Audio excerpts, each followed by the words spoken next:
کے حضور فرمانے لگے رو کے کہ اس قبر کے عذاب سے رب کی پناہ مانگو اور اس کے لیے تیاری کر لو، یہ بڑا سخت دن ہے۔ حضرت سعد بن معاذ رضی اللہ تعالیٰ عنہ کا جب جنازہ تھا، فرماتے ہم جا رہے تھے تو 5-6 قبریں تھیں، تو حضور نے فرمایا کن کی قبریں؟ ہم نے عرض کی یا رسول اللہ صلی اللہ علیہ وسلم یہ کافروں کی قبریں۔ یہ نبی پاک علیہ السلام نے فرمایا جو مسلمان جمعے کے دن یا جمعے کی رات کو فوت ہو، حدیث کے راوی حضرت ابو ہریرہ رضی اللہ تعالی عنہ، حضور صلی اللہ تعالی علیہ وسلم نے فرمایا جو شخص بیماری سے فوت ہوا، جو بندہ سورہ ملک پڑھتا ہے، سنن ترمذی میں حضرت ابن عباس سے روایت ہے کہ حضور صلی اللہ علیہ وسلم کے ایک صحابی نے ایک جگہ خیمہ لگایا تو وہاں سورہ ملک پڑھنے کی آواز آتی تھی۔ سورہ ملک اتنی شاندار صورت ہے کہ نبی پاک صلی اللہ علیہ وسلم نے فرمایا یہ قیامت کے دن اللہ کی بارگاہ میں ناز سے جھگڑا کرے گی اور کہے گی اے اللہ یہاں تو میرے پڑھنے والے کو جنت عطا فرما یا مجھے قرآن پاک سے علیحدہ کر دے۔ اب عذاب قبر جو ہے، قبر کے اندر جو انسان کا عذاب ہے تو وہ بھی عالم برزخ کا عذاب ہے۔ میرے رسول کریم صلی اللہ تعالی علیہ وسلم نے نہ کچھ چیزوں سے پناہ مانگی ہے، خود حضور نے، رسول کریم علیہ السلام نے پناہ مانگی۔ حضور فرمانے لگے اے اللہ مجھے کنجوسی سے، بخیلی سے پناہ عطا فرما، اور حضور نے باقاعدہ پناہ مانگی ہے کہ اے اللہ مجھے ارذل العمر ہونے سے پناہ میں رکھ، جب عمر اتنی زیادہ ہو جائے کہ وجود کے حصے کام کرنا چھوڑ جائے، اس سے پناہ مانگی۔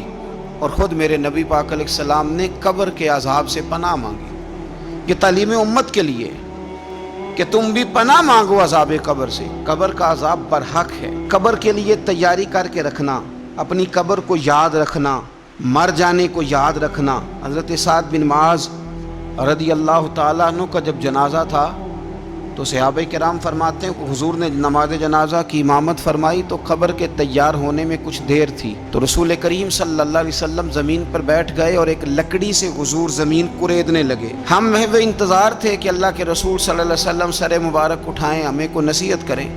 فرماتے حضور نے سر اقدس اٹھایا تو حضور کی آنکھوں میں آنسو تھے، اور رو کے حضور فرمانے لگے رو کے کہ اس قبر کے عذاب سے رب کی پناہ مانگو اور اس کے لیے تیاری کر لو، یہ بڑا سخت دن ہے۔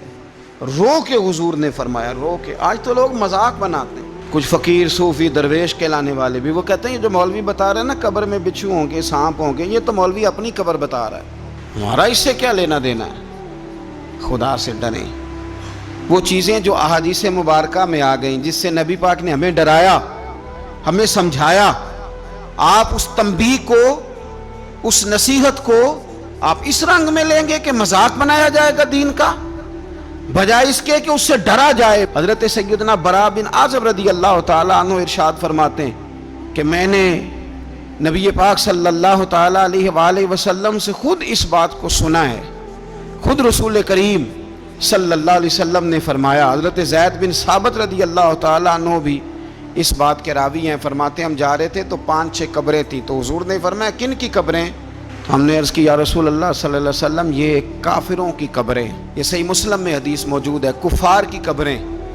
تو اللہ کے رسول صلی اللہ علیہ وسلم فرمانے لگے، ذرا حدیث کے لفظوں پہ غور کرنا، حضور فرمانے لگے اگر مجھے ڈر نہ ہوتا کہ تم اپنے مردوں کو دفن کرنا چھوڑ دو گے، اگر مجھے اس بات کا ڈر نہ ہوتا کہ تم اپنے لوگوں کو، مرنے والوں کو قبروں میں دفن کرنا چھوڑ دو گے، اگر یہ مجھے ڈر نہ ہوتا تو میں سناتا کہ قبر کے اندر کس طرح عذاب ہوتا ہے، تمہیں دنیا میں رہ کے میں سناتا، پر ڈر ہے کہ کہیں تم اپنے مرنے والوں کو قبروں میں دفن کرنا چھوڑ ہی نہ دو، اس لیے میں تمہیں یہ بات نہیں بتاتا۔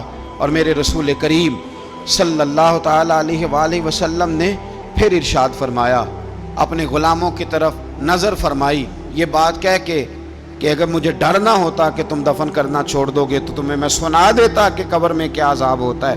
پھر حضور نے صحابہ سے فرمایا چلو بھائی دوزخ کے عذاب سے اللہ کی پناہ مانگو، تو سب کہنے لگے ہم دوزخ کے عذاب سے اللہ کی، صحابہ نے کہا ہم دوزخ کے عذاب سے اللہ کی پناہ مانگتے ہیں۔ پھر نبی پاک صلی اللہ تعالیٰ علیہ وسلم نے ارشاد فرمایا تم سب کہو کہ ہم قبر کے عذاب سے اللہ کی پناہ مانگتے ہیں۔ تو صحابہ نے کہا ہم قبر کے عذاب سے اللہ کی پناہ مانگتے ہیں۔ پھر میرے رسول پاک علیہ الصلوۃ والسلام نے فرمایا تم کہو، سارے یہ کہو کہ ہم ظاہری اور باطنی فتنوں سے اللہ کی پناہ مانگتے ہیں۔ تو صحابہ نے کہا کہ ہم ظاہری اور باطنی فتنوں سے اللہ کی پناہ مانگتے ہیں۔ پھر میرے محبوب علیہ السلام نے فرمایا تم کہو کہ ہم دجال کے فتنے سے اللہ کی پناہ مانگتے ہیں۔ تو صحابہ کرام نے کہا کہ اے اللہ ہم دجال کے فتنے سے تیری پناہ میں آتے ہیں۔ نبی پاک علیہ السلام نے یہ الفاظ کہہ کے یہ بات بتلا کے ہمیں سمجھا دیا، ہمیں قائل فرمایا محبوب نے۔ یاد رکھنا، اس بات کو اچھی طرح سمجھ لینا کہ اگر مجھے ڈرنا ہوتا کہ تم اپنے مردوں کو دفن کرنا چھوڑ دو گے تو تمہیں بتلا دیتا کہ قبر میں کتنا سخت عذاب ہوتا ہے۔ میرے عزیز، کچھ لوگ ایسے ہیں جن سے عذاب قبر ہوگا ہی نہیں۔ میرے رسول کریم صلی اللہ تعالی علیہ وسلم نے ارشاد فرمایا کہ جو اللہ کے رستے میں شہید ہو گیا، یہ سنن نسائی میں موجود ہے، اسے عذاب قبر نہیں ہوگا، بلکہ ایک حدیث میں تو فرمایا حساب کتاب ہی نہیں ہوگا، اللہ بغیر سوال جواب کے جنت عطا فرما دے۔ کچھ لوگوں کو لوگوں کی بخشش پہ بھی مسئلہ ہی بنتا ہے کہ کوئی بخشا نہ جائے۔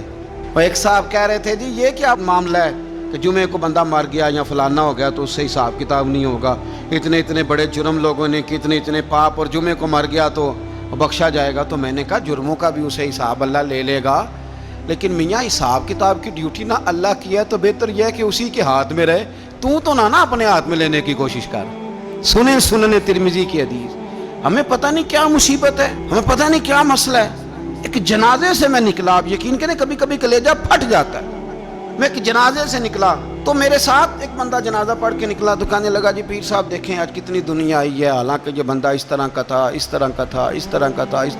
میں نے اسے کہا یار تجھے تو فکر ہی لگ گئی ہے کہیں جنت میں چلا ہی نہ جائے، تو اس طرح کرنا جنت کے دروازے کے سامنے کھڑے ہو جانا ڈنڈا لے کے کہ میں نے نہیں جانے دینا۔ شرم آنی چاہیے ہمیں۔ اللہ فرماتے ہیں جنت اتنی چوڑی ہے جتنے زمین و آسمان، اس کی چوڑائی زمین اور آسمان کے برابر ہے، تو ہم تو اپنے علاوہ کسی کو جانے نہیں دینا چاہتے جنت میں۔ اور بس کریں، جنت خدا کا فضل ہے، اور اللہ فرماتے ہیں میرا فضل میں جسے چاہتا ہوں عطا کرتا ہوں۔ یہ سنن ترمذی کی حدیث، اور اس کے راوی حضرت عبداللہ ابن عمر رضی اللہ تعالیٰ عنہ، نبی پاک علیہ السلام نے فرمایا جو مسلمان جمعے کے دن یا جمعے کی رات کو فوت ہو اس کو اللہ تعالیٰ قبر کی آزمائش سے محفوظ رکھتا ہے۔ جو جمعے کی رات فوت ہو جائے یا جمعے والے، یعنی جمعے رات اور جمعے کی درمیانی رات چلا جائے یا جمعے والے، تو اللہ اسے عذاب قبر سے۔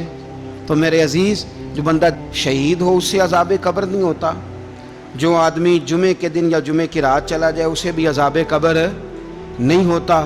اور میرے رسول کریم صلی اللہ تعالیٰ علیہ وسلم نے فرمایا جو بندہ ایک دن اور ایک رات، یہ حدیث صحیح مسلم میں، سنن ترمذی میں، مصنف عبد الرزاق میں موجود ہے، ایک دن اور ایک رات اللہ کی رضا کے لیے اسلامی سرحد پہ پہرا دے۔ میں اور آپ سوئے ہوئے ہیں، لیکن وہ لوگ جو فوجی بارڈروں پہ کھڑے ہیں، دیکھو مدینے والے محبوب کس کس پہ کرم فرماتے ہیں۔ ساری عمر نہیں، 24-25 سال کی سروس نہیں، فرمایا ایک دن اور ایک رات اللہ کی رضا کے لیے جو اسلامی سرحد پر پہرا دے، مسلمانوں کو کافروں سے بچائے، رب اسے عذاب قبر نہیں دے گا، اسے اللہ تعالیٰ اپنے فضل سے معاف فرما دے گا۔ ایک رات اور ایک، آپ کیا سمجھتے ہیں کہ ان فوجیوں کی کوئی چھوٹی شان ہے؟ ان کا کوئی چھوٹا مرتبہ ہے؟ ایک دن اور ایک رات اگر یہ پہرا دیں تو اللہ انہیں اتنا انعام عطا کرتا ہے۔ اسی طرح سن لو، یہ ذرا غور سے سننا، ابن ماجہ کی حدیث، اور اس کے علاوہ مسند ابو یعلا میں موجود حدیث کے راوی حضرت ابو ہریرہ رضی اللہ تعالی عنہ، حضور صلی اللہ تعالی علیہ وسلم نے فرمایا جو شخص بیماری سے فوت ہوا، قربان جاؤں میرے محبوب نے بیماری کا نام ہی نہیں لیا، فرمایا کوئی بھی بیماری ہو، فرمایا جو آدمی بیماری سے فوت ہوا اللہ اسے شہادت کی موت عطا فرمائے گا، اور وہ عذاب قبر سے اور قبر کے امتحان سے بھی محفوظ رہے گا، اور حضور فرماتے ہیں اس کو صبح اور شام جنت کے باغوں میں سے رزق دیا جائے گا۔ جو کسی بھی بیماری سے مرا، یہ لوگ بیماری سے مر رہے ہیں تو لوگوں نے اچھوت سمجھ رہے ہیں، اچھوت، یہ اچھوت نہیں ہے، اس لیے کہ لوارث نہیں، یہ خدا رسول کے ماننے والے ہیں، تم انہیں اچھوت کہہ رہے ہو اور مدینے والے رسول انہیں شہید فرما رہے ہیں۔ حضور نے فرمایا جو بیماری سے مرے شہید ہے، وہ قبر کے عذاب سے محفوظ رہے گا اور جنت کے باغوں میں سے اللہ رزق دے گا۔ لوگ کہتے ہیں دیکھو جی بڑا تنگ ہو کے دنیا سے گیا ہے، تو اس بندے کو بھی عذاب قبر نہیں ہوتا۔ اسی طرح جو بندہ سورہ ملک پڑھتا ہے، سنن ترمذی میں حضرت ابن عباس سے روایت ہے کہ حضور صلی اللہ علیہ وسلم کے ایک صحابی نے ایک جگہ خیمہ لگایا تو وہاں سورہ ملک پڑھنے کی آواز آتی، کوئی بندہ پڑھنے والا نظر نہیں آتا تھا۔ جب حضور کی بارگاہ میں عرض کیا تو فرمایا وہاں قبر تھی اور قبر کے اندر بیٹھ کے میرا صحابی سورہ ملک کی تلاوت کر رہا۔ اگر ہمیں خسرہ نمبر یاد ہو جاتا ہے نا اپنی جگہ کا، اور ہمیں پتہ ہوتا ہے کہ میرے والا حصہ کتنے کروڑ کا ہے، اگر ساری کہانیاں ہمیں یاد ہوتی ہیں تو سورہ ملک بھی ہمیں یاد ہو سکتی ہے۔ موبائل پہ اس کو ریکارڈ کر لیں، پھر اس کو سنیں کبھی بھی سورہ ملک میں۔ اور ہمارے سلسلہ عالیہ میں تو سورہ ملک وظیفہ ہے۔ ہمارے الوظیفۃ الکریمہ میں اعلیٰ حضرت نے لکھا ہے کہ رات کو سورہ ملک اور سورہ یاسین کے بغیر سونا نہیں۔ سورہ ملک اتنی شاندار صورت ہے کہ نبی پاک صلی اللہ علیہ وسلم نے فرمایا یہ قیامت کے دن اللہ کی بارگاہ میں ناز سے جھگڑا کرے گی اور کہے گی اے اللہ یہاں تو میرے پڑھنے والے کو جنت عطا فرما یا مجھے قرآن پاک سے علیحدہ کر دے۔ میرے رسول کریم علیہ السلام نے مومن کی قبر کا حال بھی بتایا۔ سنن ترمذی میں صحیح ابن حبان میں حضرت ابو ہریرہ رضی اللہ تعالیٰ عنہ بیان کرتے ہیں کہ حضور صلی اللہ علیہ وسلم نے فرمایا جب میت کو قبر میں رکھا جاتا ہے تو اس کے پاس سیاہ رنگ والے اور نیلی آنکھوں والے دو فرشتے آتے ہیں اور اس کو اٹھا کے بٹھاتے ہیں۔ باقی حدیثوں میں 3 ہی سوال ہیں، لیکن اس حدیث میں حضور نے فرمایا انہوں نے بس میرے بارے میں ہی پوچھنا ہے، اٹھا کے بس میرے بارے میں صرف یہ پوچھنا ہے بتا مدینے والے محبوب کے بارے میں دنیا میں کیا کہا کرتا تھا۔ تو اعلیٰ حضرت بریلوی تو کہتے ہیں میں نے تو کہہ دینا ہے سرور کہوں کہ مالک و مولا کہوں تجھے، باغ خلیل کا گل زیبا کہوں تجھے، تیرے تو وصف عید تناہی سے ہیں بری، حیراں ہوں میرے شاہ میں کیا کیا کہوں تجھے، لیکن رضا نے ختم سخن اس پہ کر دیا، خالق کا بندہ خلق کا آقا کہوں تجھے۔ اور پیر میر علی شاہ صاحب کہتے ہیں میں نے وہاں یہ کہنا ہے کہ مکھ چند بدر شاہ شانی ہے تے متھ چمک دی لاٹ نورانی ہے، کالی زلف تے اکھ مستانی ہے، مخمور اکھی ہیں مد بھریاں، سبحان اللہ ما اجمل کا ما اکمل کا ما احسن کا، تے کتھے مہر علی کتھے تیری ثنا، مشتاق اکھیں کتھے جاڑی۔ تو نبی پاک علیہ السلام فرماتے ہیں میرے بارے میں پوچھیں گے، میرے بارے میں۔ ویسے بھی ایک سوال لازمی ہوتا ہے نا، یہ والا سوال لازمی ہے، من ربو کا پوچھ کے نا تو جنت جہنم کا فیصلہ نہیں، ماں دینوں کا پوچھ کے جنت جہنم کا فیصلہ۔ ہاں بات اگر ختم ہونی ہے تو مدینے والے کے سوال پہ ختم ہونی، اس لیے کھل کے نعتیں پڑھا کرو، راج کے درود پڑھا کرو، یہ بات یاد رکھیں۔ یہ فیصلہ حضور کی ذات پہ ختم ہونا ہے۔ وہ شکایتیں کرتے ہیں نا لوگ آ کے، تو ایک بچی کو ہمارے ہاں داخل کرانے کے لیے ایک صاحب لے کے آئے تو کہنے لگے بڑا عرصہ اسے فلانے مدرسے میں داخل کرایا، سوائے نعتوں کے کچھ بھی نہیں سیکھا اس نے۔ تو میں انہوں آکھیا چاچا جی جڑی اصل کام سی وہ تو سیکھ گئی ہے نا تہاڈی بچی، قرآن و سنت بھی حضور کی نعت ہی ہے، لیکن آپ کو پتہ ہے کہ بات ختم مدینے والے کی نعت پہ ہی ہوتی ہے، حضور کا پیار اصل ہے۔ تو حضور فرماتے ہیں میرے بارے میں پوچھا جائے گا، وہ کہے گا کہ ان کے بارے میں کیا پوچھتے ہو، اشہد ان لا الہ الا اللہ واشہد ان محمدن عبدہ ورسولہ۔ تو فرماتے ہیں پھر اسے نا ایک طرف کھڑکی کھولی جائے گی تو جہنم کا دروازہ دکھایا جائے گا اور اسے کہا جائے گا اگر تو سوالوں کے صحیح جواب نہ دیتا تو دوزخ میں جاتا، لیکن اب تو نے صحیح جواب دیے ہیں۔ تو حضور فرماتے ہیں اس کی قبر 70 گز چوڑی اور 70 گز لمبی کر دی جائے گی۔ مسجد میں اے سی والے حال میں جگہ مل جائے تو بندہ بڑا سکھی رہتا ہے، اور صبح جائے بینک اور پہلی لائن میں موقع مل جائے تو بندہ بڑا سکھی رہتا ہے کہ میرا جاتے ہی کام ہو گیا۔ او خدا کے بندے، قبر بندے کی قبر، مکان اچھی سوسائٹی میں اچھا خستہ اور سستا مل جائے تو بندہ کہتا ہے کہ سودا بڑا بارے لب گیا، بھائی بڑا کمال ہو گیا، مزہ نہیں آ گیا۔ قبر 70 گز لمبی اور 70 گز چوڑی، اور یہ ترمذی شریف پڑھ رہا ہوں، بڑی مزیدار حدیث۔ نبی پاک صلی اللہ علیہ وسلم فرمانے لگے پھر اس کی قبر کو نور سے بھر دیا جائے گا۔ حضور کو پہچان گیا نا، قبر نور سے بھر دی گئی اور جب 70 گز لمبی کر دی گئی تو بڑے پیارے لفظ ہیں حدیث کے۔ حضور فرماتے ہیں وہ بندہ پھر فرشتوں سے ایک بات کہے گا، عربی میں بھی ہے، اردو میں بھی ہے، وہ میرا دل کرتا ہے پنجابی میں بتاؤں۔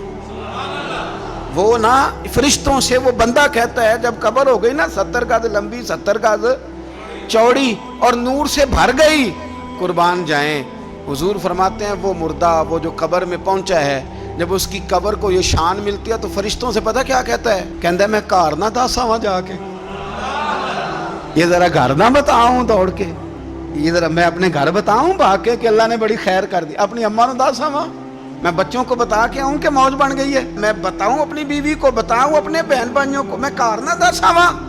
قربان جائیں، میرے رسول کریم فرماتے ہیں فرشتے اس سے کہتے ہیں نہیں تو کسی کو نہ بتا، نم کا نومت العروس، تو اس طرح سو جا جس طرح پہلی رات کی دلہن سویا کرتی، وہ بڑے چاؤں میں سوتی ہے، وہ بڑے پریم میں سوتی ہے، نئی زندگی کا آغاز ہوتا ہے تو سوتی ہے، اور فرشتے کہتے ہیں اب تجھے وہی آ کے جگائے گا جو تیرے اہل میں تجھے سب سے زیادہ محبوب ہوگا، جو تجھے سب سے زیادہ محبوب ہوگا۔ میرا تو ایمان ہے کہ ہمیں تو قبر سے آ کے جگائیں گے بھی مدینے والے رسول، کہیں گے آؤ غلاموں چلیں، آؤ غلاموں۔